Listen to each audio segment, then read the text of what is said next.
see you later. I'm about to blow this. See you later. I'm about to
Thank you.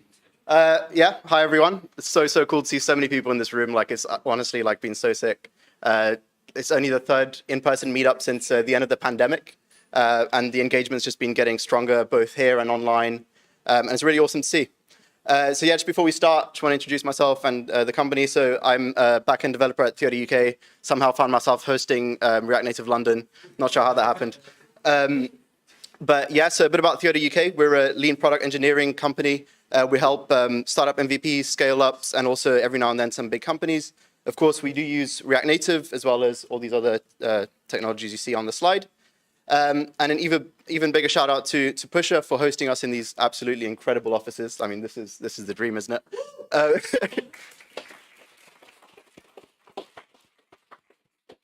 And also just for their continued support for live streaming and everything else that we do. So yeah, let's just crack on. So first talk of the night, we got Marc Rousavy. The eagle-eyed amongst you will know that Marc was supposed to be with us last month. Unfortunately, he couldn't make it, but we are so excited that he was able to come this month. And today he'll be talking about JSI TurboModules and whether they'll be able to replace JSI modules. So over to you, Marc.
My name's Marc. I'm the CEO of the app development agency Margelo.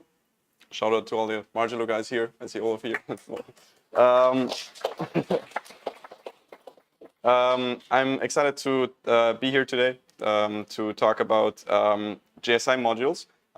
We'll be taking a closer look at on the JSI side instead of the TurboModules side. I know there's not much examples for TurboModules, but there's some parts of JSI modules that I haven't talked about, and there's like no documentation on it. So I wanted to talk about this a little bit more to give you guys an idea of what they can be used for. Instead, because TurboModules doesn't cover like everything you can do with JSI. For those of you who are not familiar with it, the old bridge, which is the communication between the JS part and the native part, it is similar to a REST API, not in a literal sense, but you can understand to make it a little bit more understandable, because you're passing in data as JSON, and it's similar to a black box where you just pass it in. The native part kind of picks it up as a response and then calls back to the JavaScript side. Yeah, that's nothing new here. The new bridge uses JSI, where you can use synchronous method invocation to basically call a function on the native side synchronously from JavaScript as if it was a native function that's embedded in your JavaScript runtime. We also notice from the web there's something similar on the web as well to access native browser data through JavaScript. Okay, so let's take a look at an example. We want to build an image manipulator native module thingy, and we want to make an image grayscale, we want to make it blurry, we want to get an image size and potentially resize the image. To do this right now, you would have to pass in an image URL as a string, and then the native side kind of handles the actual grayscaling, blurry, whatever. So we open the image picker, which is a native function.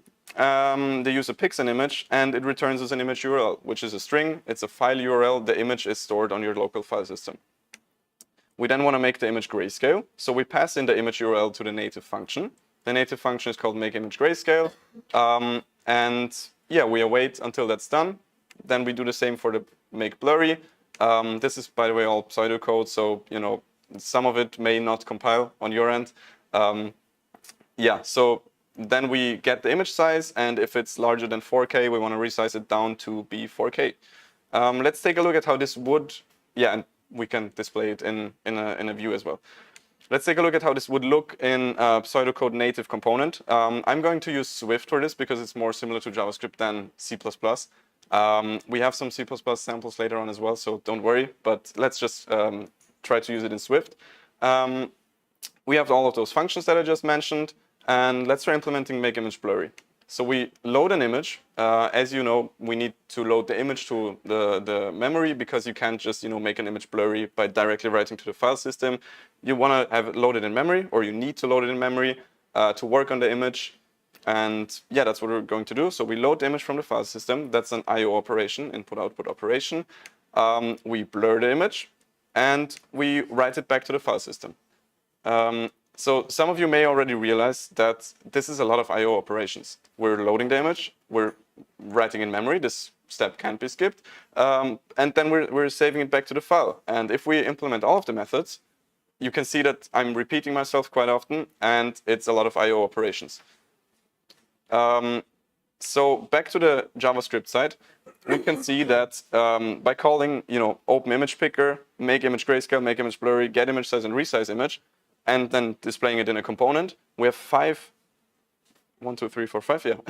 times I/O operation for loading the image and 4 times I/O operation for writing it back to file. This is completely unnecessary. Wouldn't it be cool if we had image type, which we can use in JavaScript to have the image as an actual instance, so we can work on it in memory instead of like reading from file, writing, and writing back to file again, which is unnecessary. So that's what JSI allows you to do. We have an image type. I'm going to leave it unknown for now. You can obviously type it, but technically it's a more advanced, complex type. We're just going to imagine that it has like width, height, and buffer, pixels, planes, whatever properties on it. And then we can replace the image URL with the actual image type. So how does this look on the native side? Instead of the image URL parameters, we can use UI image directly, and all of the I/O operations can be gone. So now we only have the in-memory operations, and we call those functions using the image. We don't need to copy anything. We don't need to load it again into memory. We don't need to write again to memory. It's all happening in memory. And that's obviously cleaner. It's more logical code because that's how you work in native app development as well. You load it once, you do all your operations, and potentially write back if you need to. And it's faster performance.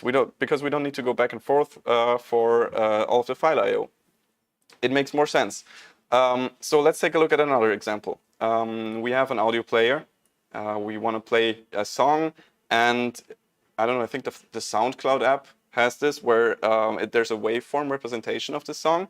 And for that, we need to have a sample buffer callback. It sounds complicated. In reality, you're just streaming the bytes as the song plays. Really simple stuff.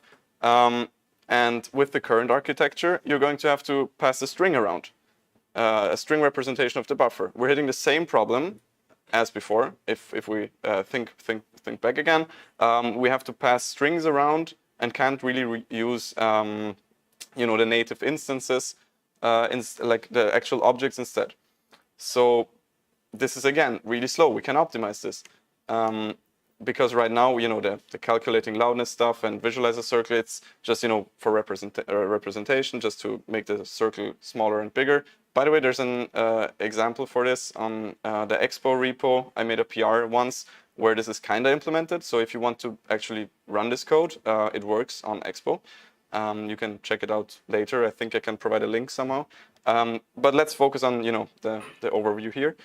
On the native side, we have the same callback here, again, as before with the image module. It's basically the same story. You pass in a string. Before it was the image URL that needs to be loaded. And now it's passing back from native to JavaScript. So it's the same, but other direction.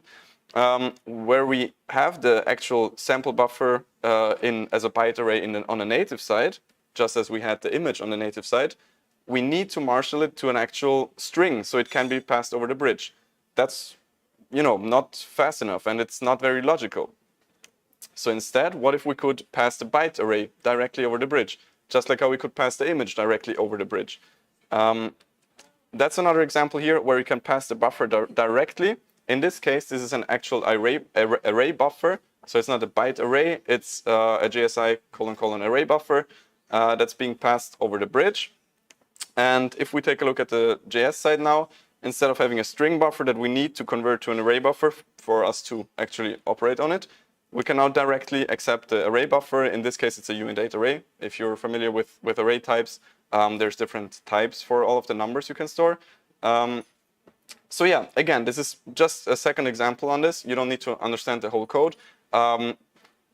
So we can, instead of passing around strings that need to be marshaled and serialized and deserialized, we can instead pass objects directly. Those objects can have properties. Either it's an array buffer, like a common object that's already being used in JavaScript, or the image. So yeah, that's all possible because of JSI. You can pass the array buffer directly. You can pass the image directly. It's faster. That's point one, speed. You can use all the data types from JS. So for example, array buffer. You don't need to marshal everything to a string because that's the problem with the bridge. I'm sure you're all familiar with it. You can pass the types directly. And you can do runtime magic. I'm not going to show you all of the runtime magic. There's some parts that are really weird. So you can work with a garbage collector. You can do profiling on the runtime. Some parts are really interesting. Reanimated does some runtime magic. I'm not sure if anyone here has actually investigated the C++ code of Reanimated before, but the worklet part is kind of black magic. They take a function, they rewrite it using a bubble plugin, and then move it to a different context to run it there. That's some kind of runtime magic, I would call it that. So yeah, JSI obviously has a lot of benefits. I think we're all aware of that. Let's take a look at one more example before we take a look at the actual C++ implementation here. We have Vision Camera. I think you guys know Vision Camera. I created and maintain it. It's a camera library where you can stream frames in real time using a frame processor. So a frame processor, if you open your camera and look around here, you get all of those frames in. It's running at 30 or maybe 60 FPS. And we want to do some JavaScript code on every frame. For example, we want to, I don't know, see the average color that the camera frame is currently seeing, or we want to detect faces here. We want to do this magic in JavaScript instead of writing all of this in a native app. What if we use the bridge for this?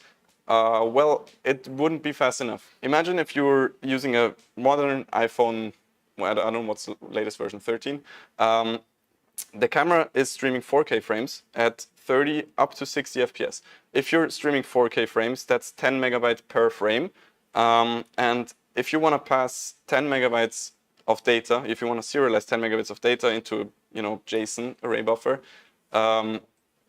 aka a string, and pass it over the bridge, receive it on the JS side, decode it there again, that's not gonna fit within 16 milliseconds that you have time for each frame. So you need another approach. Again, JSI to the rescue. Oh yeah, here another example, detect faces.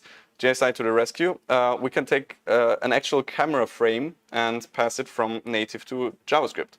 So this camera frame is an actual complex type. It has a native implementation, so it does not, it's not in a JS file or something. It has a native C++ class that looks kind of like this. So I removed some parts that aren't really necessary to show here. But in reality, this code is taken from Vision Camera. It is the frame host object that's deriving from JSI host object, where you have two important functions. First of all, you have the constructor and the actual frame, native frame type. Those are just for constructing it on a native side. But you can pass this object, which lives in C++, directly to JavaScript, and JavaScript can access props on it. So two important functions: get and get property names. Get property names is pretty obvious. If you have the property width, height, toString, whatever on it, this returns you a list of all the properties that this object has. And get actually accesses the property. So frame.width calls the get function with the name, second parameter being passed to it, called width or height or whatever. So for example, if we do frame.width, if we log this, then it would call this function right here. That's the implementation now. Before I showed you the header, the declaration. Then now we call the get function. The name is width. It's passing in the name width.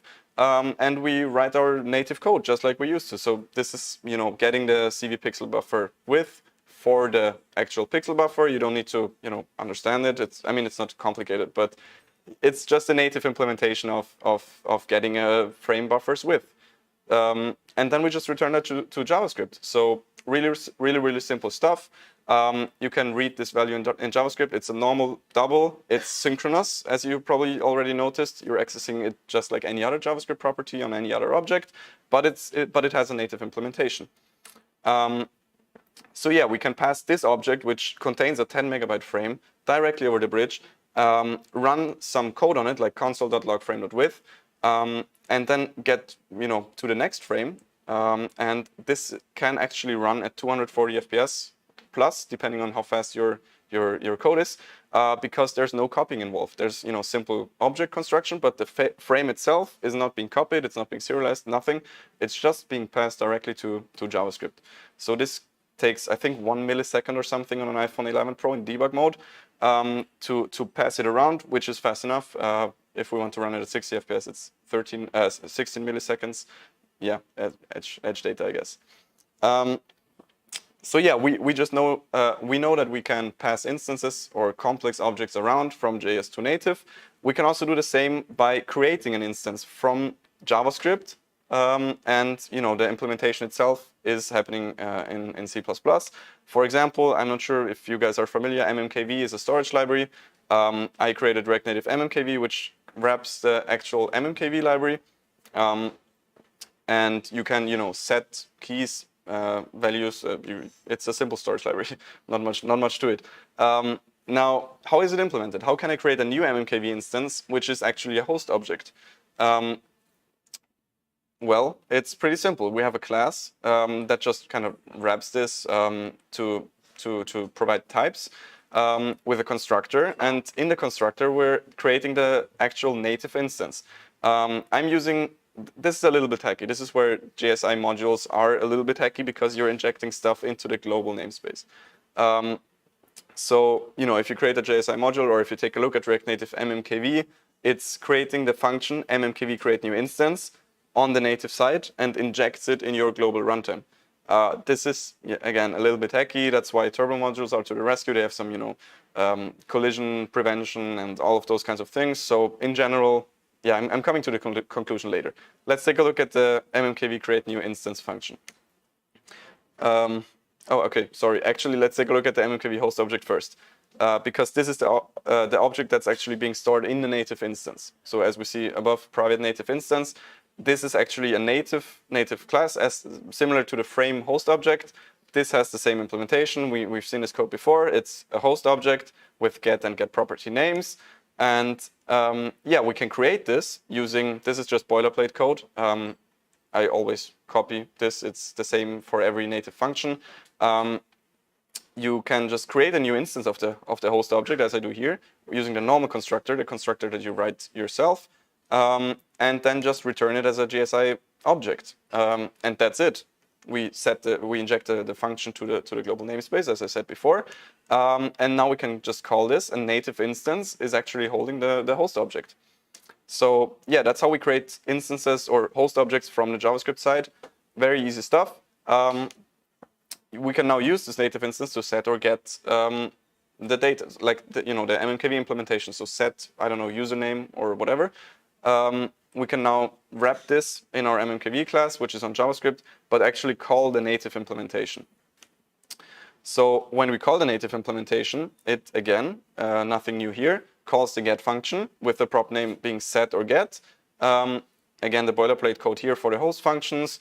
And then you just implement the native functionality of whatever this function should do. In this case, it's setting the value to the native mmkv instance or getting the value.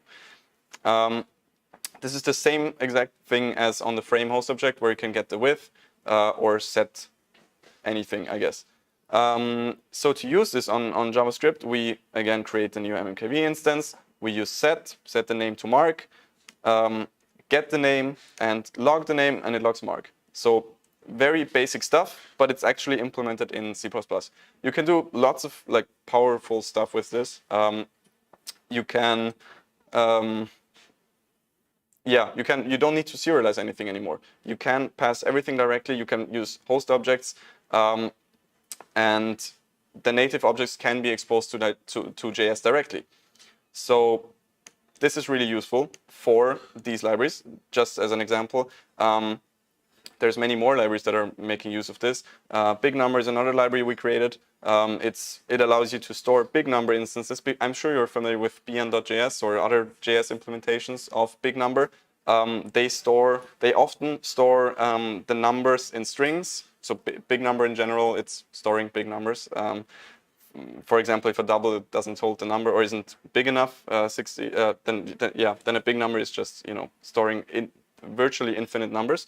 And React Native Big Number is a library we created at Margilo that also allows you to create those big numbers, but it's way faster than any other JS-based library because it's using a host object implementation.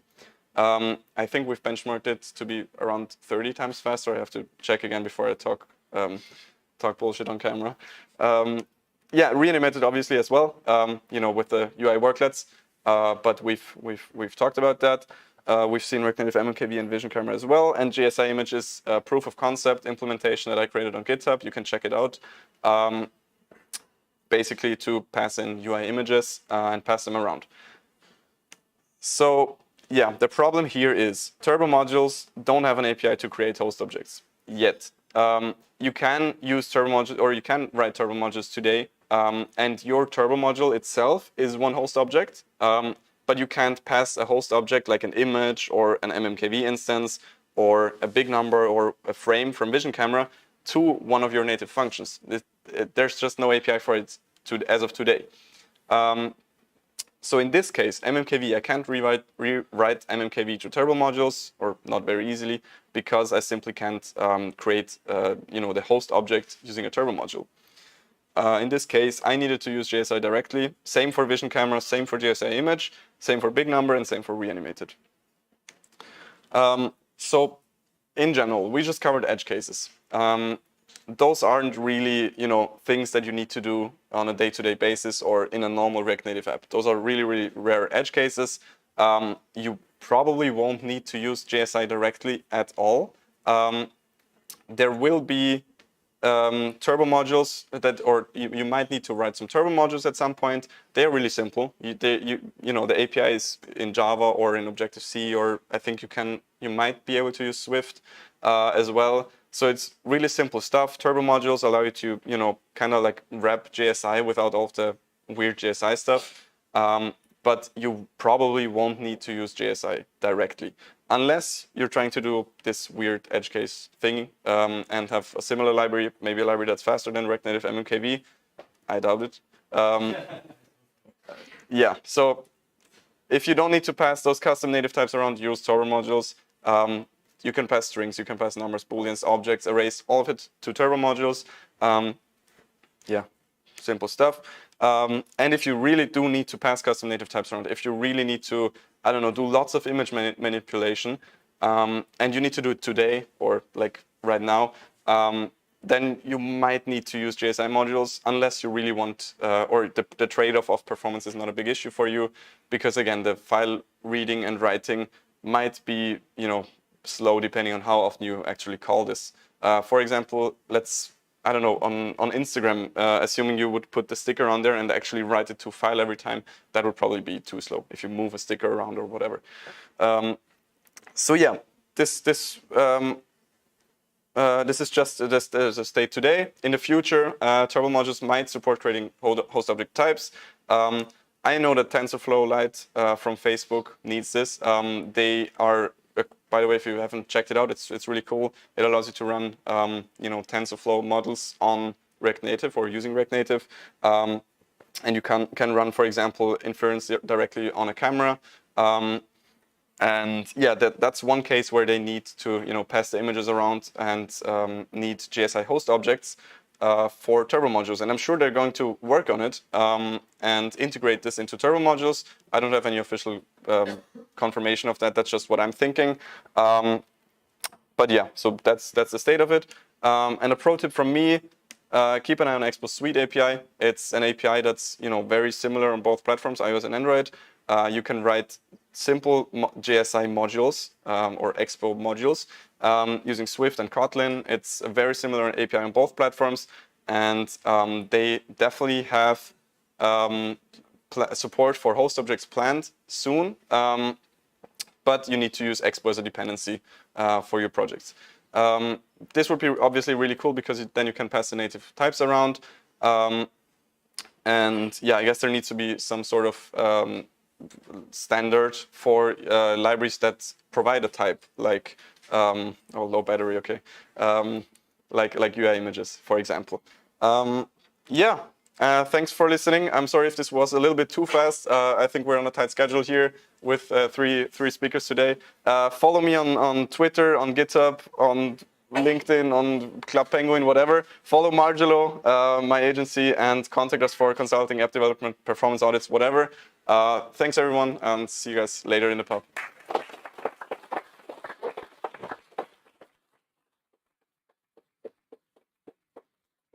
Also, if anyone has any questions, feel free to ask now or later in the pub, but I'm not sure if I will be able to answer later.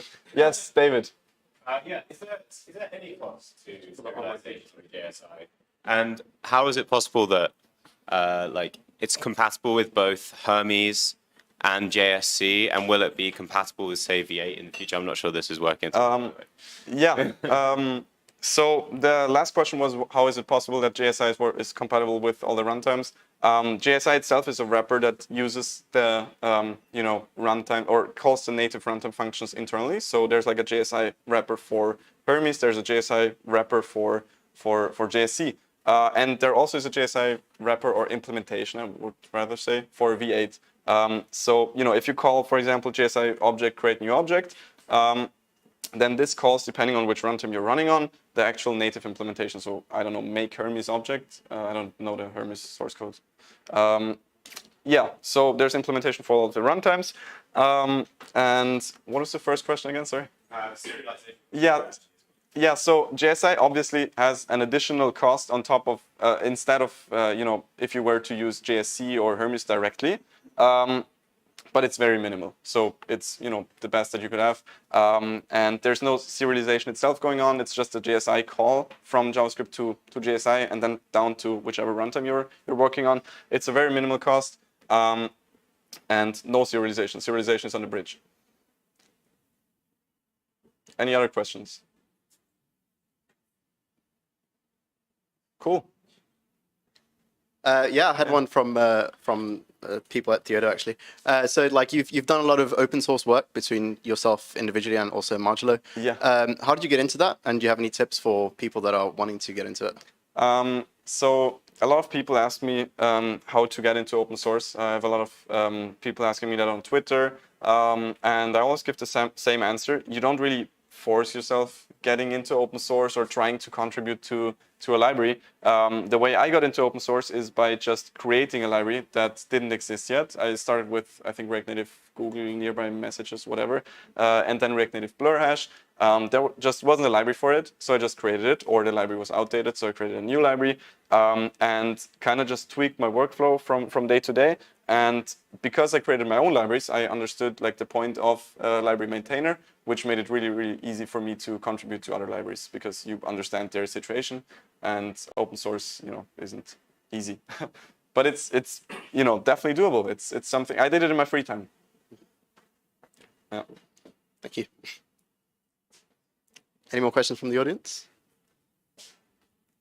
Cool. Thank you again, Marc. Have another round of applause.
All right, guys, gonna get started.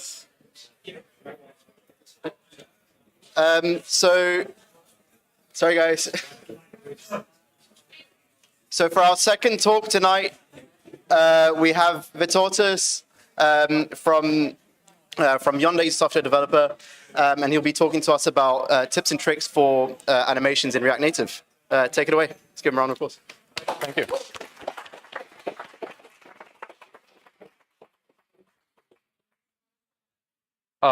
Hey everyone, you may have seen this slide from last month's React Native meetup where you saw my colleague Henry present some developer productivity tools and some testing tricks we use at our early stage startup.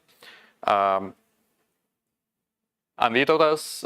My background is in full stack, but now I'm fully working with React Native. And so far, I've been doing animations with React Native only for last 6 months, just over last 6 months. So by all means, I'm no expert at it. However, we've been getting some quite overwhelmingly positive feedback for our app. Like, we even get some CEOs contacting our CEO and investors really saying how happy they are with our app's UX, UI, and general feel of the app. So in this talk, I'll gloss over a bit about animations ecosystem in React Native we have right now, and share some tips on like quick wins you can achieve in animations, like related to animations. Get acquainted a bit with the reanimated fundamentals, and we'll work on an app to make improvements to like a specific screen on the app. Before we dive into various examples and use cases, let me give you a bit of context about animations. So first there was animated. It's just built-in, like API built-in React Native for doing animations. You can do a lot of stuff with it, a lot of cool stuff. However, like its big drawback was it used lots of communication over bridge, and like Marc said, it's really inefficient, and it often is a bottleneck for React Native apps. And so Software Mansion came in and released this library called Reanimated. It solved a lot of problems that Animated API had, but look at the code on the right. It's pretty difficult to read.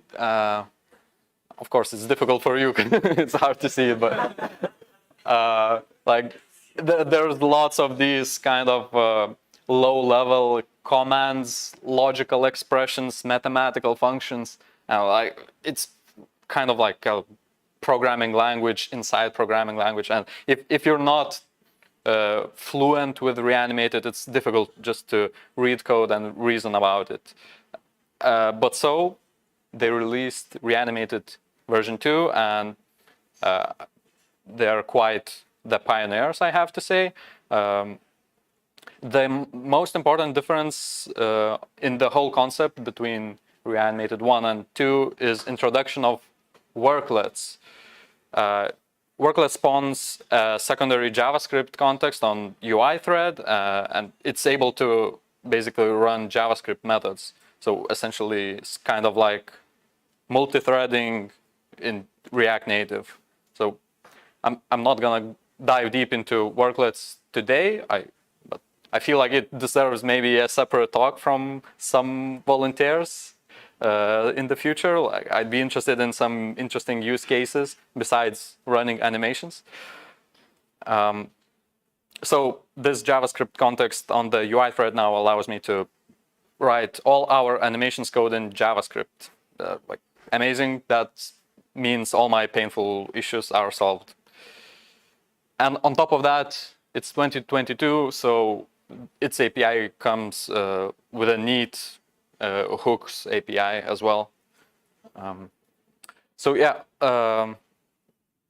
in Yonder, we're a startup. Our primary goal is to find a niche, to make a product that customers want. And so we need to be pretty smart about balancing the time we invest in polishing the existing product versus shipping out new features. So let me show you some approaches we use that we have found to be extremely time efficient. In React Native, components appear and disappear instantly whenever you add it to the component hierarchy. It's not something we are used to seeing in the real world, and layout animations are here to address this problem and help you animate the appearance and disappearance of any view. So reanimated version from version 2.3 onwards provides an easy API to animate entering and exiting animation, or in React terms, mounting and unmounting of components. So like on the left-hand side, you can see some predefined animations that layout animations that Reanimated offers, and just picked a couple of them to see in action. And if you don't like the pre-made ones, you can always define your custom layout animations. I've been pretty happy with the fade in, fade out, but there have been cases where I needed custom layout animations. And I want to showcase an example in our app at Yonder where I found layout animations to be a great fit. This is a transaction detail screen, and the background image is fetched from content management system and appears after a little lag after you've entered the screen. So to mitigate the visual shock of image just appearing out of nowhere for the user, which is, as you can see in the code example, we just wrapped it in animated view and add this entering property, pass in, fade in the predefined React Native's, Reanimated's layout animation. Next suggestion on quick wins I have is Lottie. It's an open source animation file format developed by Airbnb. The screenshot on the right is from their docs, and it says, allowing apps to use animations as easily as they use static images. Sounds crazy good to me, but let's see some examples, verify if this really works. So as you can see, using Lattice in the app is pretty easy. It's just one line of code where you need to pass a JSON object into this Lottie view component that comes from the library itself, and that JSON is really small. Like for this animation on the right, it's just a 9 kilobyte JSON.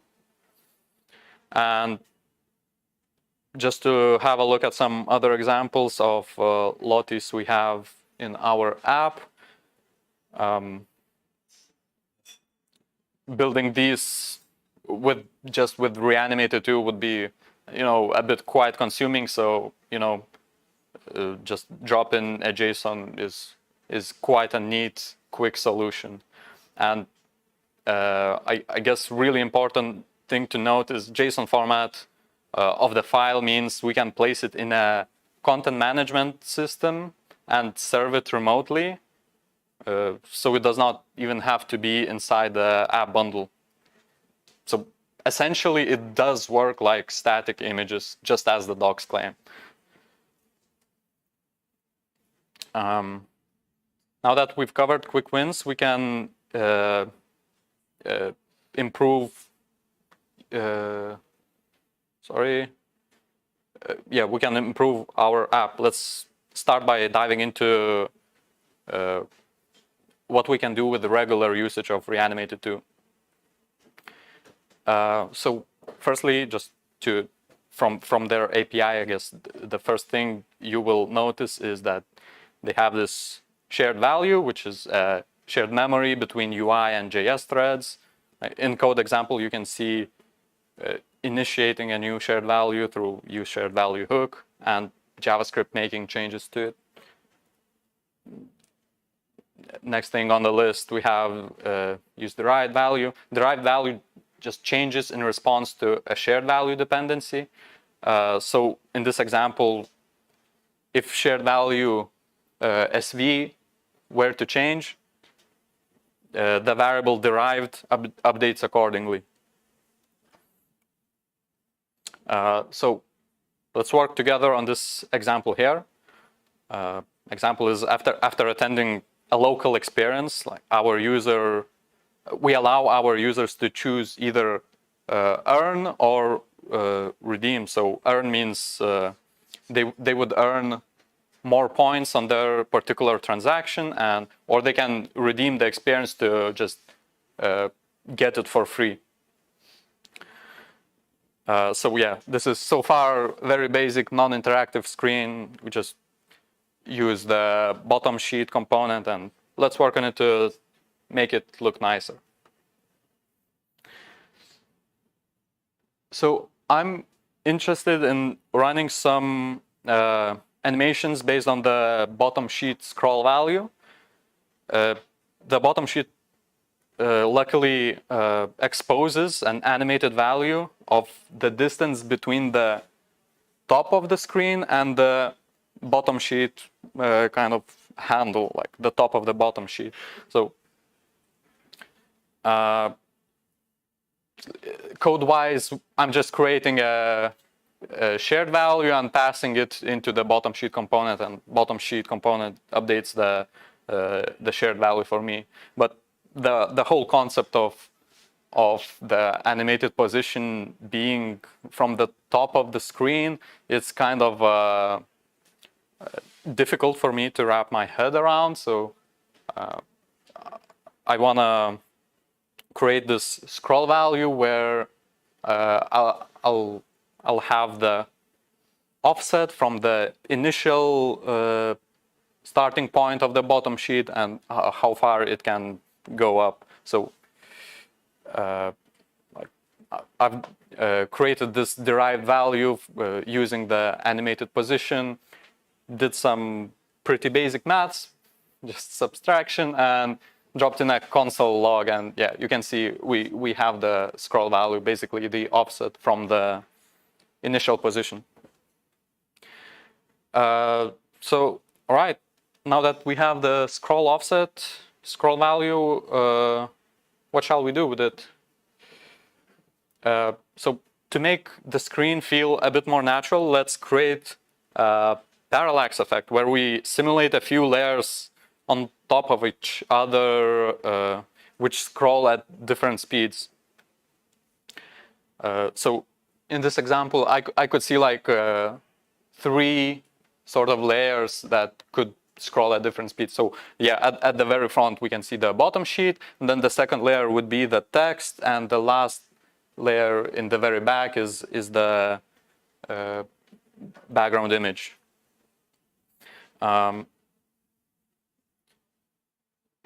So right, to achieve the parallax effect, we're creating animated styles for text and image, and apply the translation across the y-axis. So basically, we need to move them vertically.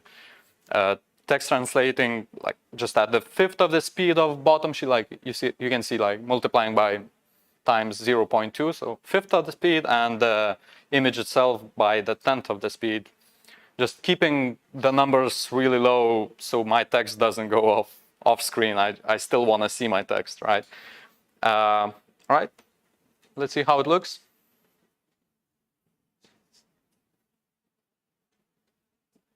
This should be a GIF, and it should play. Wait, let's try again. Oh, there we go.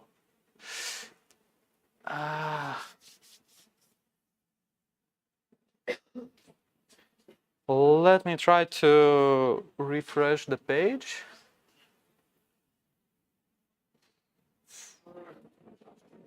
All right.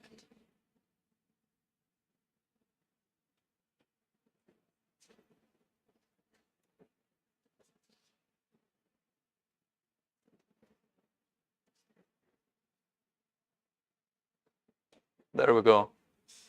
Now we should see some parallax effect without any lag.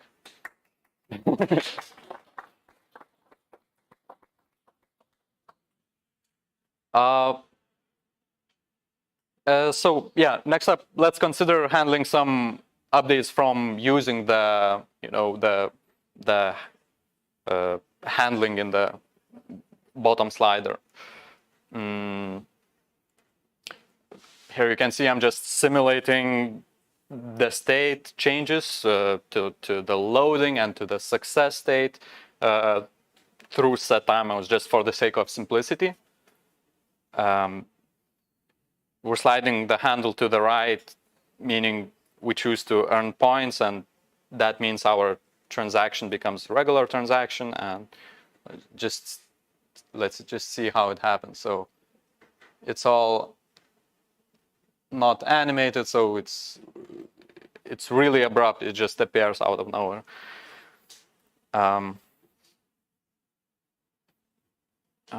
Yeah, let's explore some ways we can make this look better. In my head, I imagine it will look great if as we slide down, the loading screen kind of would push the bottom sheet down, and as we get the success response back, it would animate from the bottom and a bit maybe over the background image. So yeah, these transitions can seem quite easy at glance when you first imagine them, but the code and logic can get really complicated if you're not careful. So my tip is generally try to find a common denominator between all these screens and states, and between all the moving parts, and try to work around this like common component. In this case, we have seen the background image being the common part between all the states.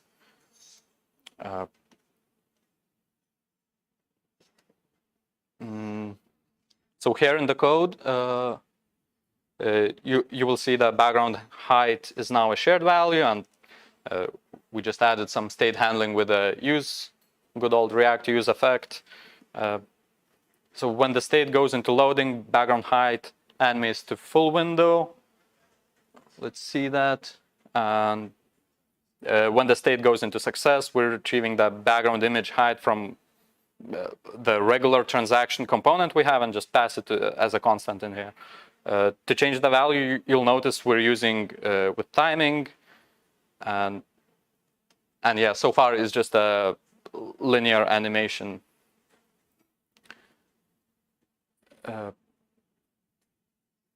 Right, so we had a working background height image growing. We just need to animate the bottom sheet out and the success view to slide on top. Yeah, let's create some animated styles for them.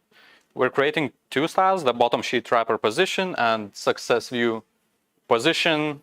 You'll notice both use interpolate function, and just to explain interpolate really simply, like you have IMDb ratings from 0 to 10 and Rotten Tomato ratings in percentage, but basically you could kind of translate one into another. So yeah, IMDb rating, you find the position in the input kind of range, which is from 0 to 10. In this case, 8.6. And if you translate it into a range between 0 to 100, it would become just 86. So that's basically what interpolation does.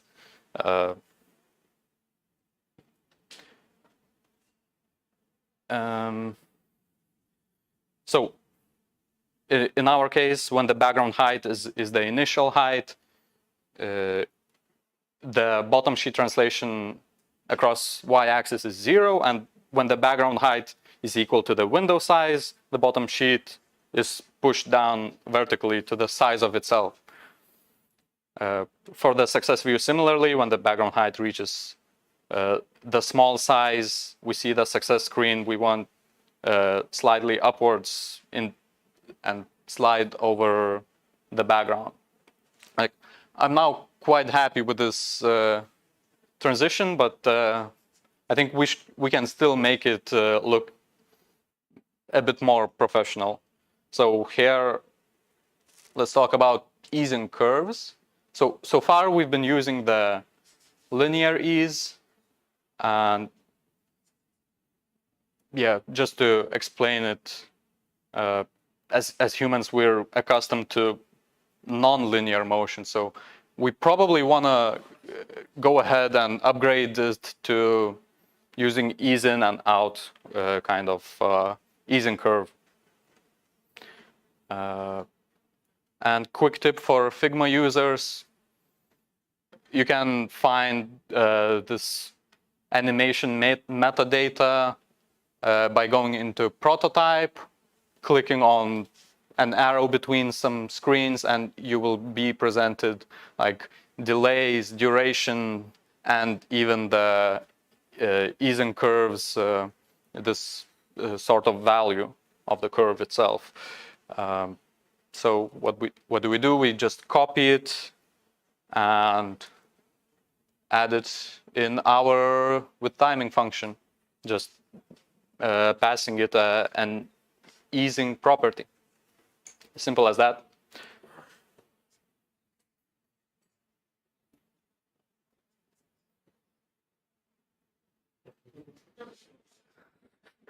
All right.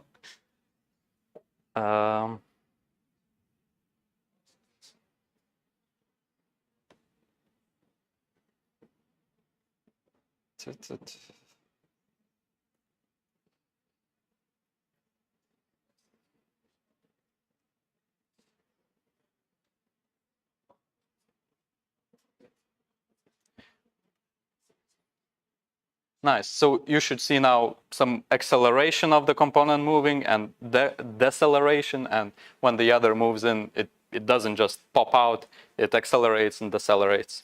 Awesome. So just to recap, Reanimated 2 is awesome, 100% recommend as animation library. Layout animations are a super simple API for smoothly mounting and unmounting components. Use Lottie to create animated components. It's quite versatile, easy to use. Use Reanimated to make your app feel more alive. Find common denominator between complex screen interactions, and use easing to make the animations feel more natural. And just to wrap it up, we're hiring.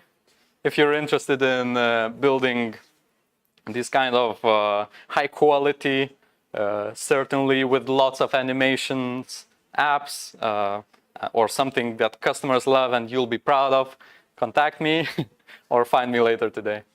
Thank you.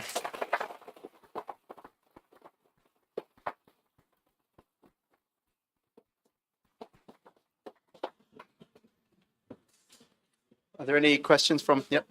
Get ready. Sorry, I'll just pass the mic around for the people online. So wanted to ask, did you ever face any sort of UX related problems because of using React Native over Sorry, native? can't quite. Just wanted to ask if you ever faced any UX related problems because you used React Native instead of going for native development. So as in, does React Native have any caveats for these sort of fun, smooth UX experiences? Do you mean React Native or Reanimated? Kind of both, let's say. So I guess you're doing this with React Native, right? Within a React Native app, right? Yeah. So just to be clear, I haven't done any animation work outside React Native. I haven't done any web animation stuff. The quick win about Lottie, I'm pretty sure it is cross-platform. It can work on React Native. It can work on web. I think it even works on Flutter. But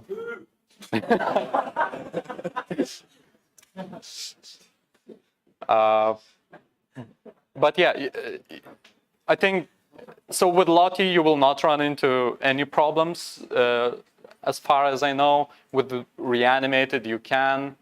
But most of the issues and problems are covered in GitHub, and for the problems you face, you will most definitely find some sort of patches posted in GitHub comments that you just need to apply. So overall, you would say like there's no sort of lag or any sort of performance issues? Or Oh, performance issues. So far, nothing. These are GIFs, so the performance issues in presentation are not related to React Native. And yeah, so far my experience has been lag-free. Okay, thank you. Thank you. Yep. Go on from Marc as well. Shout out to Mo for a bottom sheet library. Yeah, great library. Do you have any experience like doing animations specifically reanimated with things like flat lists where like there's like virtualized lists?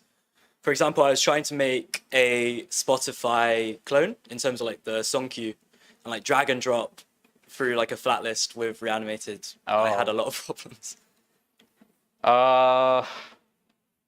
So my experience with in flat lists is just using layout animations. So basically the example I showed you earlier here. So we have kind of similar thing in our transaction list where we want to show these experienced transactions. We want them to pop out from the other transactions in the list. And we, so to show the image, we initially render this linear gradient. And as the image loads, we render the image on top of it. But to make it smooth, like we use the same trick where we add this layout animation to fade it in. Cool. I've got a second question, if that's okay. Sure. So I think with Reanimated, you can't like use remote debugger at all. Like it just doesn't, it's not supported. So is there like something else you use for that kind of thing? Yeah, I haven't found a way so far to debug the like whatever is happening on the UI thread or whatever is crashing my app. So interestingly, like you can crash your app with just trying to animate margin, which I think you just cannot, and it will be difficult to figure out what's going on. Why is my app crashing? But yeah, so sorry, cannot. I haven't found ways, but not maybe haven't spent enough time looking for developer tools on that. Sure. Thank you. A little bit off-topic question, but still with animation, this time with gesture. Where did you get this left light slider? Oh, That's one. And second, how are your user, reacting to this one? Because it's not very common. yeah. So I just built it. Wasn't that much of a challenge to build the slider. Maybe a demo for another time. And how do users react to it? Hard to say. We don't have that many users. We've raised some concerns to our UX designer, but so far in UX research, users really didn't have any problem using the slider itself. But then again, our demographic of users might be, like smart young professionals just like yourselves. And curious. Yeah. Thank you. Any more questions from the room? We got one in the chat, which was around as an early stage startup, where you obviously want to be delivering features very quickly to your users and things which actually delivers value. How do you prioritize basically pushing features versus like making things look really cool, like you have here? We time scope it. So we have time, we have planned features for 2 weeks in advance, month, what we're gonna do 2 months later. And so like we build a feature that works, then we polish it, we add some animations if we can for basic components like that slider. That comes in first, of course, even before polish, but some transitions, like when the data changes, it can be like a secondary priority, like if we have enough time for that we dedicated for this feature. Cool, thank you. If that's all the questions from the room, then we'll take a short break for everyone to go to the toilet and pick up some more drinks.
Guys, gonna get started again. Yep. So, sorry everyone, gonna get started again. Guys, So in an RNL first, we've got our third speaker for the night. Another very exciting one. We've got Axel talking about building universal design systems. So over to you, Axel. Yo, what's up everyone? Surprise, I'm the third speaker. I'm unannounced, but last week I saw Marc at App.js, and when he told me he was going in London, I was like, oh man, I'm jealous, I want to come because I absolutely love this city. I used to live there, worked at DICE, and yeah, London is a blast. So here I am today. So quick intro, I'm Ax, you can call me Ax, it's easier. And I'm now working at Showtime. And at Showtime, we build a Web3 social network. And by building this new app, which is a universal app, so that works on iOS, Android, and on web, we eventually ended up building a whole design system. So just a quick intro to what I mean by universal. I mean that works on all the platform, aka cross-platform or multi-platform. But in this case, it's really about supporting web as a first-class citizen too. And by design system, I mean a library of UI elements or other components that share a common visual language. So let's go. I did this talk at App.js and I got a lot of feedback. And one of them was like, just show it what it is about. So here is some code. This code works on iOS, Android, and on web. You can see that you can import the view and the text as you would on React Native, but from our own Showtime universal packages, and you can style them using Tailwind. It's very easy, and it works amazingly well for us. Spoiler alert, we are now working, like literally right now, working on supporting actual CSS on web, because right now it was using CSS in JS, because React Native for Web was only supporting CSS in JS for pretty good reason, but we eventually ended up wanting using actual CSS for example, using meta queries and doing server-side rendering for the user profile on our web app. So it's going to get much better pretty soon. And now people talk to me like, hey, just show me some design right now. So here is some design. We don't have docs yet, but in my opinion, we have a pretty cool showcase app, which is literally the Showtime app, which is a real-world app. So to me, it's the best example you can get. We use absolutely all the components we created, of course. We actually iterated on all these components in a real-world app with real-world users. So it's battle-tested. It's working pretty great, to be honest. And so on the left, you can see the Showtime web app on desktop, and on the right, the Showtime web app on mobile. So it's actually the same code, the same design. It's just shrink down or shrink up. I wanted to share early, without even having docs or whatever, but we do have a storybook at universal.showtime.xyz. So if you want to check, it's not great, but again, we have a very good real-world app. Again, that's already live in production and used by real-world user. So showtime.xyz if you want to give it a try. But going back to the story, now that you know what I'm talking about, how it started. Why do I even thought about building a universal design system? So back in January 2021, just before I joined Expo, I shared a crazy idea with Charlie Shiver, the CEO of Expo. And I said, hey, Charlie, I have a crazy idea for Expo. It's a premium design system for Expo apps. You can use it to build your apps faster. You can think of it as like Expo modules, but for UI components. But why do people even want this? And I said, it's less line of code, so less bugs. It's designed and implemented by the best designer. It's universal. It's working on Expo Web and Next.js thanks to React Native for Web. It's responsive. As you just saw, it's pretty useful. It's integrated with the Expo modules, with all the Expo APIs. And it can also include native UI components. So for example, if you want a native drop-down menu or context menu on iOS, which is looking very good, you can also use this directly. And how it's going, we just published last week under the Showtime.xyz namespace, 42 components on NPM. So you can right now use the components I just shared, the view, text, and you will see pretty soon a bunch of very useful components. But even going a step, you will just say like, but why do you even need a universal app? Why do you want a universal design system? Like the components are very different from a platform to another. It's probably hard, or like you make just your life harder by sharing all these components. But I just respond with our own experience at Showtime. It actually made our code much easier to maintain. It made our team move much faster.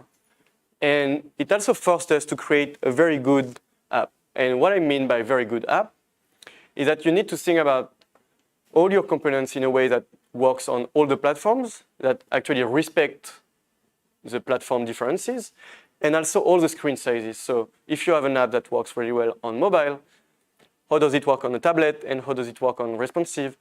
Just improving incrementally all these screens, all these platforms will definitely make your app better. So if you increase your UX on iOS, it probably will also improve your experience on your web app. So that's really why I think that sharing your code and having only one code base for your app is really making your life better. And if we take a step back again, like in terms of how you architecture your team, if you are a CTO and you are like thinking about who to hire, who to work with, and how to move as fast as you can on your app if you are an early stage startup, having a monorepo where you share all your code will definitely make your team move faster, and your code quality will be just much better if there is a lot of engineers working on the same code base every day and having all this code in their RAM. Like, it's very, very useful. So again, not just like it's cool to use this new tech, but also it's making your team more efficient. So how to build your universal design system? You can build your own, like we did. So for that, I would recommend to create your own monorepo with your packages/design system folder, and just like create your components, starting with the easiest one and going further. But you can also now use Universal to build on top of our components. So it's pretty easy to do. Anyway, I always recommend to create your own packages/design system folder, so you can really like have control over what you do. And you can just import our components and quickly like customize them and export them again. That's actually a very good practice. And so the what is Universal? To me, it's not another new framework or even a new design system. Like, honestly, I don't really care about the visual design of the design system. That's not really what matters to me.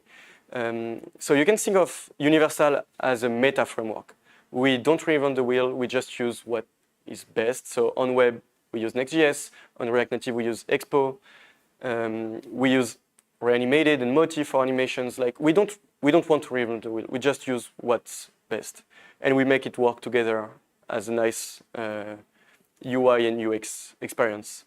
So I like this analogy of like, you know that Google with Android and Flutter, they have material design. And for a Flutter dev, it's pretty neat. Like, you get started in like 1 hour, you already have a pretty good looking app. With Apple on iOS, iPadOS, macOS, tvOS, you have Swift UI and the human interface guidelines, which again, look very neat, very neat. So now React DOM has seen a lot of improvements and new experiments like Radix UI, Headless UI, and Material UI, who ship with unstyled components that lets you create your own component in a very, very nice way. And so now, I like to think that React Native as Universal, this new design system that is in a way a superset of all the React Native components.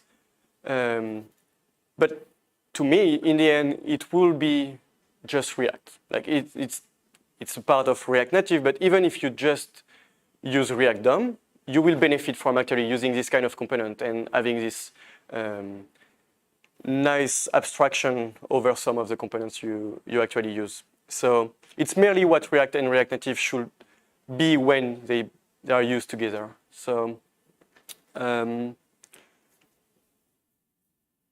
we want to help you create your own design system, again, that works on iOS, Android, and on web, on mobile, on tablet, and on desktop. And really that follows the platform specification and the screen size guidelines. But while doing that, we want to unify the UX. So your users, and that's what matters, get a very good experience across all their devices. I already open sourced it last week, so sorry I can't do that again, but we open sourced it last week. I will still try to show you a bit around the code base. So you can go on GitHub, showtime-xyz/showtime-frontend. You have a bunch of links, a bunch of like, links there if you want to try the app, if you want to go around. So in the apps folder of the monorepo, you will see the Expo app, the Next app, the Storybook React Native app, and the Storybook React app. So the Storybook React app is a universal.showtime.xyz app. I will show it in 1 minute. And in the packages, we have the packages/app, which is a universal app with all the code shared across all the platform, and the design system. And in the design system, you can see a bunch of components. So we worked a lot in 6 months, and I'm very glad we finally show it to everyone. We released the components via this pretty cool tool called Bit. So you can go on the bit.cloud/showtime/universal website and see how the components are released. It's actually a very nice way to also, like, if you really want to go deep in like using Showtime universal design system, you can just like, okay, I'll do this demo quickly, but you can actually like import in your own Bit workspace all the components, and like it's like if you fork the components, you can actually like modify them and then like contribute back if you want to, or just go your way. So that's Bit. NPM, you all know that, so I won't show it, but so the storybook, I have the storybook loaded here.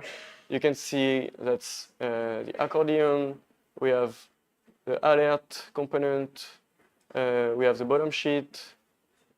Props to you, Mo. I don't know where you are, but props to Mo. And like, I won't show all the components, it's becoming quite boring, but you get the gist of it. And the Figma too. I can probably show the Figma quickly, but we have a very neat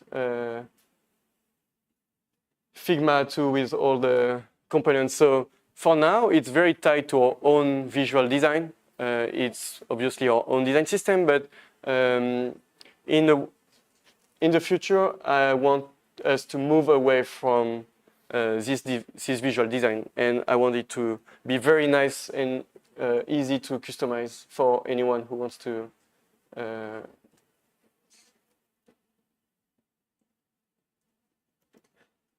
make it their own.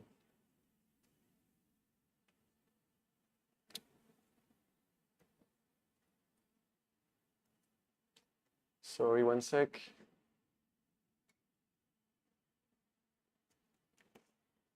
Okay, so going back to actually what we do. So I already teased you with this, but we use Tailwind for styling and theming. Because to me, right now, it's really like the best solution. But again, it's very personal. So in the end, we will ship with unstyled component that you can style with your own CSS or CSS in JS or any solution that you want. There is a lot that I found pretty interesting, but to me, Tailwind is great if you have web developers in your team that already know Tailwind and you just want to make them React Native developers. If you are a React DOM developer and you came to this code base in like a day or two, you will be able to like contribute to the code. So again, it's not only just about code, but about how you architecture your team and how you make anyone, like really like any front-end engineer, very capable on your team. So, oh no, I don't know React Native. No, that's bullshit now. You know React, you can do like, you can work on a React Native code base. And honestly, that's what I saw. Like any people I hired in my team, in only a day or two was able to quickly catch up on our stack. So I'm really proud of it. And just a quick example, but here you can see the dark utility. So for dark mode, it's really like the nicest way for me to like actually do dark mode. And then you can do responsive and dark mode at the same time with the utility tokens from Tailwind. So that's something that really like got a lot of traction in the React Native React DOM ecosystem, and now is gaining traction in the React DOM again React Native ecosystem. Sorry. So that's my 2 cents, but again, that's probably something that will end up being your choice in the end. So universal UI, that's a lot of high quality components that's working on all the platform, iOS, Android, and web, but maybe one day desktop too, macOS and Windows. That's something I really wanted to exist. It's the whole point of React Native, right? And right now it's working with Expo and Next.js. So our components are using the Next.js router on web. So if you're familiar with Solito, a library by Fernando Ho, we also use that in production. So all our components are also tied to this very nice ecosystem. So you can get the alert button, bottom sheet, image, modal, pressable scale, select, tab view, text, toast, video, view, like you name it. We probably build it. Quick note also on typography. We just found a way to use capsize, which is a very nice utility to actually crop the padding around your fonts. So you may know that on web, based on the browser, or on native, on iOS, on Android, the fonts are pretty hard to get around because there is some padding applied on your fonts. So capsize is a nice utility to actually get rid of this and do your own styling. So just found a way to use that with Tailwind. It's in the typography package. It's open source now. Definitely recommend to check it. Okay, live demo. Once again, wish me luck. So that's a Showtime website. Actually, that's a staging website, so you get a preview. So that's my profile. Nothing very interesting, but I'll just want to give you a tour of the components. So that's actually something that I can spoil now. I couldn't do that last week, sorry, because Fernando didn't do his talk yet. But now I can say it's using the Zigo drop-down menu. So it's actually using Radix UI because we are on web. And you can see that's a pretty neat drop-down menu that we can style very nicely. That's a feature that's not released yet, but now a creator can create their own free NFT drop. So if you're a creator and want to engage with your community, you can create a drop where you give access to maybe a badge or any sort of NFT that you will love to attribute some kind of utility. So if you are a musical artist or a DJ or you actually produce your music live, if you do a NFT drop and your fans can claim it because they were one of the best listener on Spotify, or they were here at the past event or whatever, really you can be creative. With this badge, your fans will be able to, let's say, access a pre-sale before everyone, so they can get rewarded for being a fan of yours. So that's a neat feature we are going to launch maybe tomorrow or maybe next week. I'm not sure. But so going back to the model, it's a UI component that's pretty reusable. So I'm very excited because as a fan, you will be able to just claim a free NFT. You don't need to care about the gas fees. We just pay for them. So we're really about to onboard a new generation to Web3, and that's actually what we really want. Yeah, thanks, Marc. No, I need to make it more exciting, but it's really a revolution. Right now, it's pretty bad because you need to know what's a wallet, what the blockchain is, but we really want to make it more usable. So I shouldn't even say NFT, it's a badge that you can get from your creator. And we just want to make it just simple to use and easy to understand. So that's why we want to build a very easy to use website and web app. So again, show a little bit of the components, but that's a select, that's a tabs component. Anyway, I will let you play with this. And then there is the mobile version. That's actually the exact same on iOS and Android. When I say exact same, I mean for the website, for the design. Again, you can see all the components. So yeah, I'll let you play around on the app by yourself. But for me, it's really a game changer to be able to, to be able to do this kind of stuff. And you can imagine that as a team, it really help us go super, super fast. Because once we create a component on one platform, it's pretty easy for us to just reuse it elsewhere. But that's UI components. So for the most part, it's pretty easy to use, but I just showed you the drop-down menu. which to me is more like a UX thing, because based on the platform, it behaves pretty differently. And that's also the same for the models. I just show you a model that's like kind of centered dialogue, but how do you want it to behave on mobile? So actually, I haven't showed it, but I will in a sec. But on mobile, it's probably more like a bottom sheet that you want. So for this, we created this pretty neat with modal screen HOC to easily handle the screen that's a model. It's using the modal sheet component, and the modal sheet component is smart. It knows that if it's a small screen, it's probably a model like a model that's a bottom sheet. So it's using Mo bottom sheet component. Actually, that's Mo that built this. So shout out to him. We work with Mo and Margello. They are incredible. So definitely recommend working with them. Not too much because we still want to have some time with them. But yeah, so we have this crazy component that behaves correctly both on mobile, but also on tablet and desktop. And the most like crazy important part is that plays nicely with navigation. So again, we use Solito, which in fact uses React navigation on native and the Next.js router on web. That's a lot of moving parts, so I won't go deep in the code base, but definitely recommend checking these components as it's open source now. And for the demo, on the left, you can see that's an iOS form sheet model that's using the React navigation model, and it's a native one. So as an iOS user, you expect this kind of experience, right? You don't want a shitty looking, like web-looking web app. You want the native one. On web, it's almost the same as I showed earlier during the live preview. It's the centered dialogue. And on right, you can see on the mobile web, that's a bottom sheet.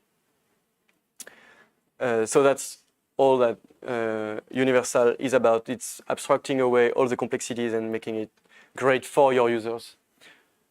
So to me, it's like, this is the way. We need to do that. So either you do like universal code with React Native for web, you use Reanimated, that works on web. We actually work with Software Mention, Fernando, and a bunch of talented people to make Reanimated more suitable to the web, because right now the bundle size is pretty huge. So we are working on it, but it's a viable solution now. We have, again, a production web app that's using it. So you can work with React Native for web, Reanimated Moti, gesture handler to create components that works everywhere.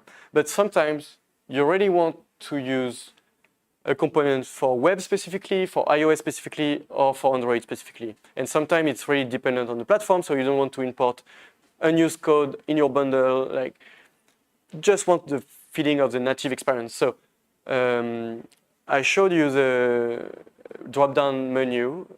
Actually, Fernando just merged a pull request from Nishan on our team. Shout out Nishan.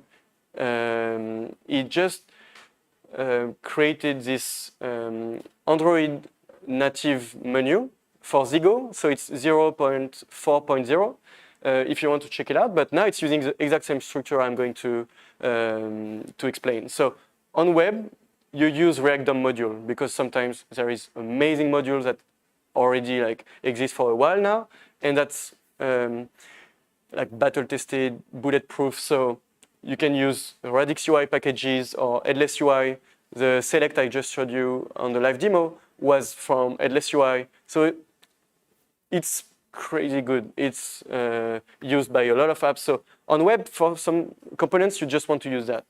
On iOS, you probably want a native iOS module. So I showed the native modal, but for Zigo, the drop-down menu we use in Universal too, you want the native menu. It's probably because I talk too much. And on Android, you also want, so in my opinion, the shitty looking menu, but like that's the experience you expect from using Android, right? And so now you can also use that for the native menu. So we have more example. If you dig into the code base, you will see that to me, it's the nicest way to create universal components and that really respect the platform. And a pretty good thing to do when you use React DOM modules directly from your Next.js web app is that it's also coming with accessibility for the most part. So I know Nicolas, who created React Native for Web, shared a tweet where he doubted like, is this even like a good thing to do? Because accessibility is not great for all the React Native APIs. It's not really good. And so our solution right now is like sometimes when you really want something that's pretty complex, just use the native, like in this way, like for me, when I say native for the browser, it's the React DOM components.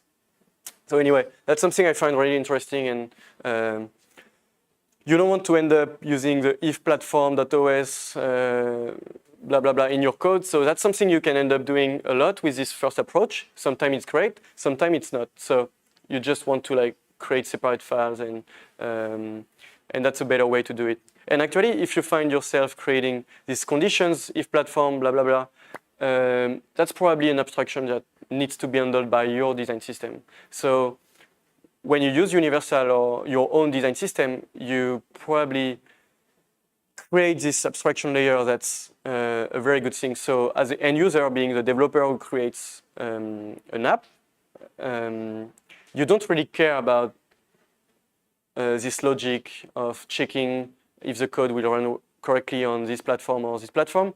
It's actually our job to make your life better and to have platform-specific stuff already figure it out. So I'll go quickly on the roadmap, but last week I was like, we need to use React Native for web v0.18. That's just released, so that's done. Using Tailwind CSS React Native to use proper CSS on web, that's a work in progress. We are working with Marc, the creator of this library, to make it work correctly with our, again, real-world app. So that's where it's exciting. It's like we can test it with a proper app.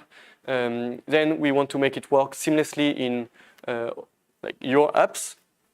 So I'm talking with some people to actually make this happen. Then we'll focus on accessibility and creating some docs. And finally getting some support from the community.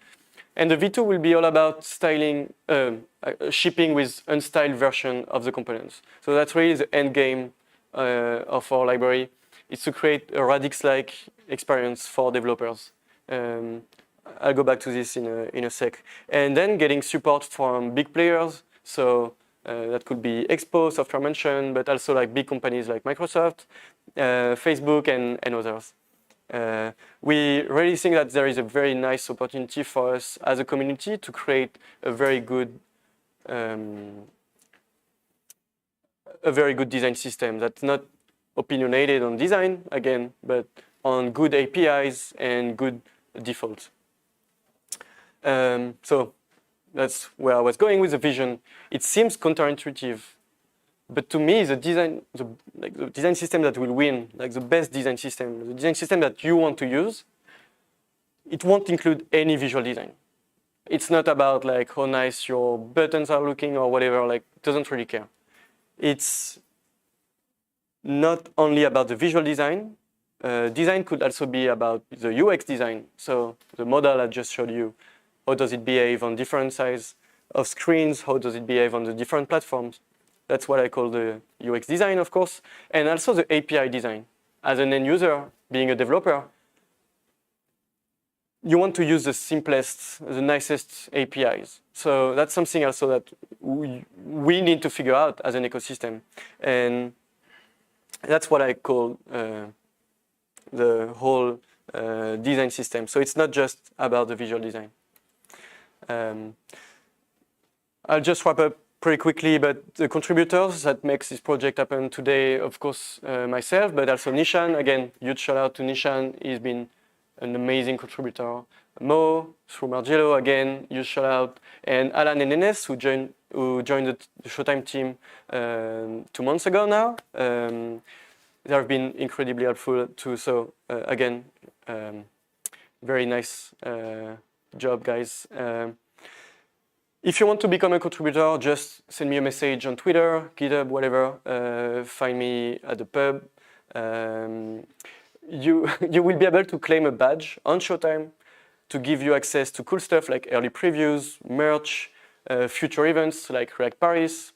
I won't say more about it, but stay tuned, and maybe more. And so yeah, that's a very nice opportunity for you to contribute to this ecosystem. And the sponsors, again, only Showtime for now, but I'm chatting with some crazy talented teams. So it's still early, but we'll probably make it happen. And worst case scenario, we are open sourcing this app and the design system. We just give a pretty good example of a real world app. So if you're a new developer or like just new to this stack, it's my way to pay it forward and to give you like a very nice example of how it's done.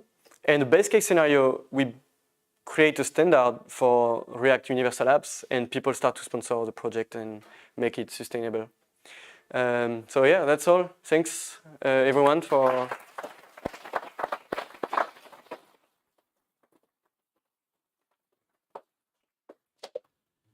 Do you have any questions or should we go to the pub? I probably talked a lot. Any questions from the audience? Yeah. And then you can pass back to Callum as well. Yeah, sure. Hey, Axel. Hey. Great presentation. Thank you. No, okay. Real question. How does your system compares to native base? That's a good one. Yeah, native base. I actually really appreciate the work. Met with Sankit in real life last week. Nishan from our team was working on native base actually. So I feel like that's a very good solution for creating a universal app pretty quickly. The thing that I really don't appreciate as a developer myself is the very opinionated way of styling with the design system. So that's really like, we are actually doing the same. So that's okay for starting a new design system to be opinionated on the styling solution, but I don't really like the utility props. To me, that's like, I've done it in the past. I don't really like it anymore. And I don't know if they want to create unstyled component of the design system. Probably should.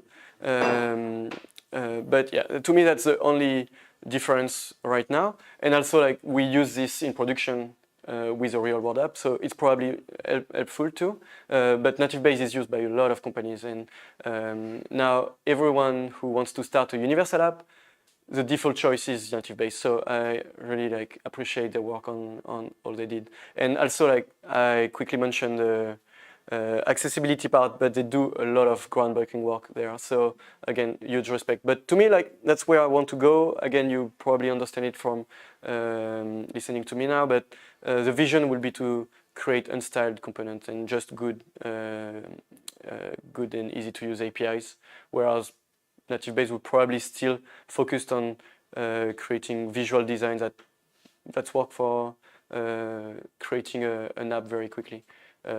But that coexist. Thanks, man.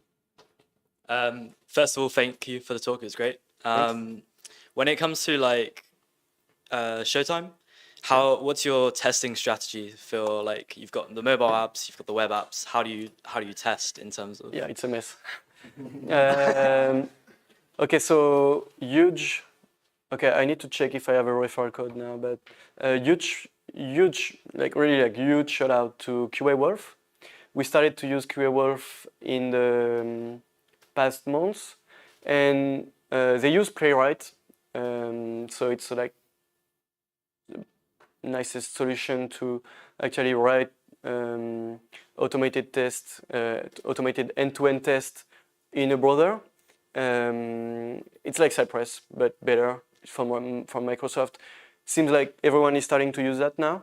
And the thing is, it still sucks. Like, I don't want to write them, you know. So QA Wolf is actually creating all the tests for you with this nice shared channel on Slack, with this nice UI, with all the tests. You can see them running.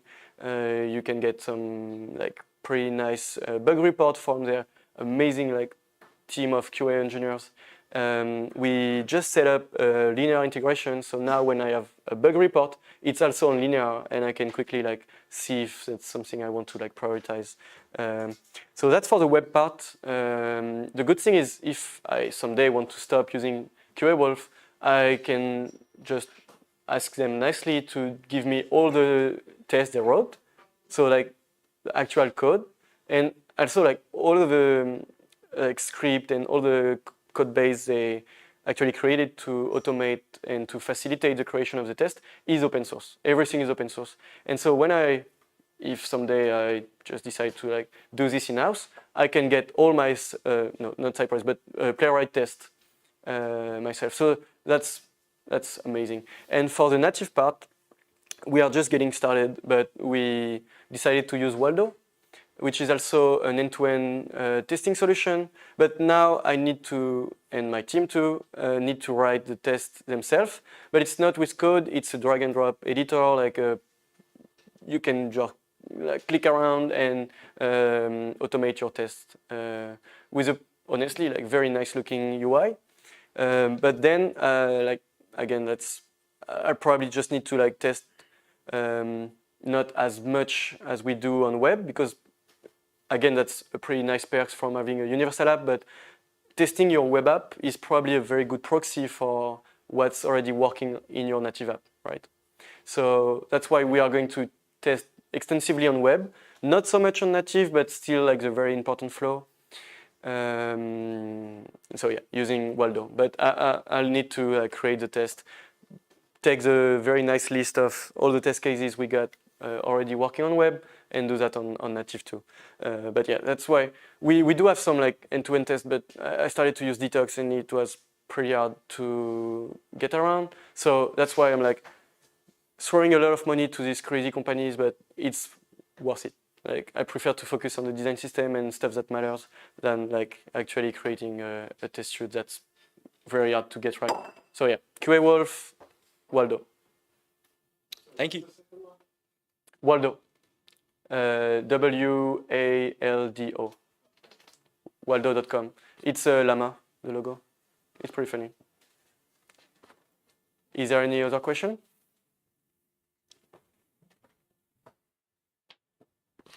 Yeah, I have 31 questions, but probably we need to go to the pub, so I shrink it to 7. But you can optionally answer to it. First is, if this is working with Restyle from Shopify, because obviously Tailwind is fine, but doesn't take the advantage of auto-completion on the TypeScript. Second one, do you have the icons, any icons, preferred icons? Then how do you compare to the EVA design and Universal UI Kitten? Because there is already one. Yep. Okay, so sorry. Okay, I can stop. I won't remember anyway. First question, Restyle. So not today, because we use Tailwind, it's pretty tightly integrated. But yes, definitely that's clearly the vision. If you prefer Restyle, I totally get it and I respect your choice. So not today, but in V2, yeah, you will be able to do that. Again, like that's why I love Tailwind too, but you get pretty nice VS Code integration. So we do have auto-completion with VS Code. And there is also a prettier plugin that you can use to sort all your utility names, like class names. So that's very nice too. Like that's why I like this ecosystem. But that's not the point. Second question was icons. Icons. So yes, we do have icons. You can check on Storybook. Again, I found them pretty nice. It could be very particular library or your own? It's the icons that our designer created. I can do a demo, but I guess we are pretty much over time. But I will adopt I'll show you around later at the pub. And the third question was, how does it compare EVA design? To EVA design? I'm not very familiar with EVA design, so I can't really like do a good comparison. But I'd say that again, like we don't want to force you inside like a very opinionated visual design. that's a good demo for now. Like, hey, that's working for us. That's a pretty good looking app, in my opinion. But that's really just because we are just getting started. So it will compare because it won't be styled. Again, it's counterintuitive, but it will be a design system without visual design. So other questions? About the Android and the width of the screens, are you dynamically adjusting the font size based on the width of the screen? For Android, especially, the resolution doesn't look good. Yeah, nope. But we could easily do that, but we don't today. Okay. Do you have the variant support on components? Or you just need to always paste a long string of Tailwind styles? So that's a good thing with Tailwind. Like you can do your own variants in the config, and it will be working. We do have some variants for the buttons because it's mostly like it's changing a lot of different things for the buttons, so it makes sense, and it's the same mental model as we have on Figma, so it's pretty easy to get around. But otherwise, you can just use your styling solution to create variant. In the past, we used Dripsy from Fernando too, and we do build some variants using Dripsy. But yeah, again, now that we are using Tailwind, you can just do that with Tailwind. And it's also like, again, just like pro Tailwind now, but it's pretty easy to just copy and paste some style. That's a pretty nice perk from using Tailwind. True. And the last one, because we really need to run, on the React navigation, about the top and bottom navigation tab bars. Yeah. Do you support them already, or they need to be? Yes, we do have the tab bars. We have the tab bar navigator. It's also the same screen, so I haven't showed a native demo, but if you go on iOS and Android, on the app, you will be able to see that. But you saw pretty quickly, but on the web, you can see the tab bar. So it's not using React navigation on web, it's using Next.js router, but I just recreated the same logic, which is pretty simple to use. In retrospect, you just create like these icons and the buttons. But yes, we do use the navigator on React navigation, and I will link to this later on, but I'll link to the exact React navigation navigator initialization, and you will see like it's not rocket science, and that's very nice for us to use a proper native navigation. It's working well. We have all the models and all of this. It's working very well for us. I highly recommend React navigation. Again, huge prop to React navigation. Good stuff. Congratulations. Thanks.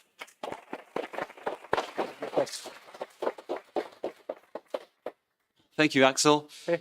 Thank you. I remember when React Native was sold as learn once, write everywhere, because it was considered too much of a compromise to write once and run everywhere. And so what would you say is the main disadvantage of your difficult, some would say foolish, universal endeavor? So we do the hard part. You don't have to do it. Yeah. The question is, what's the main, is there a disadvantage? Or is it just... Oh, there is for us. We are actually making our life a little bit harder, but for the end user, so for the developers who actually like create the UI, who create an app, create features, who create value to the consumers, it's just easier. But yeah, as a library, React Native is doing the hard work. So there's no compromise at all? Sorry, come again? There's no compromise at all? For you as a developer, no. Not really. You need to like go deep in like Expo and Next.js to use our actual like framework, meta framework in a way. So that's only compromise. You need to like want to use Expo and Next.js. But to be fair, I don't know why you do that. Like if you check the keynote at App.js, Expo is now amazing. Like you don't have to to eject anymore. You can create a dev client. You can create config plugins if you want to modify native code. So there is literally like no reason why you shouldn't use Expo. And for Next.js, it's like becoming quite like opinionated, but it has been good to me. And again, now we can use proper CSS on web. You can do server-side rendering on web. That's very helpful for SEO and for meta data sharing on Twitter or whatever. So I feel like there is some trade-off if you want to use this stack because it's using frameworks that already pretty opinionated. But on the universal side, it's like if you use them, there is no reason why you shouldn't use universal too. And yeah, again, like we are doing the hard work. If you want to contribute, you will do some of the hard work. But for the developers who just want to build an app quickly, and to be fair, like I'm pretty selfish, but I want this library for my own side projects. I do have a side project. I can't really like create a slider, a menu, a modal, a bottom sheet, like all these crazy components. But I still want a nice UI on my app. I still want a pretty nice UX because I will be using this app pretty often. But if I only do that during the weekend, that sucks. I can't really do that. So the goal is really to only focus on what matters as a developer is to create your feature. So yeah, we want to really like make it so easy to use that you don't really have a choice. Like it's so easy that you definitely need to do that. But yeah, for the ones who are brave enough to create these components with the way I show, like having a component for web, for native, for iOS, and like for iOS and Android, and maybe soon for desktop, it's a lot of work. It's pretty hard to get your head around, but that's for the good cause. And I truly think that's the future of React. So I'm happy to be a part of it. Thanks.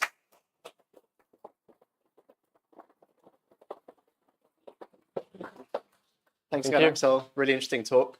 And yeah, the pub is calling, so Yeah. I think we should get a move on. And again, thank you everyone for coming. Thanks everyone for watching online as well.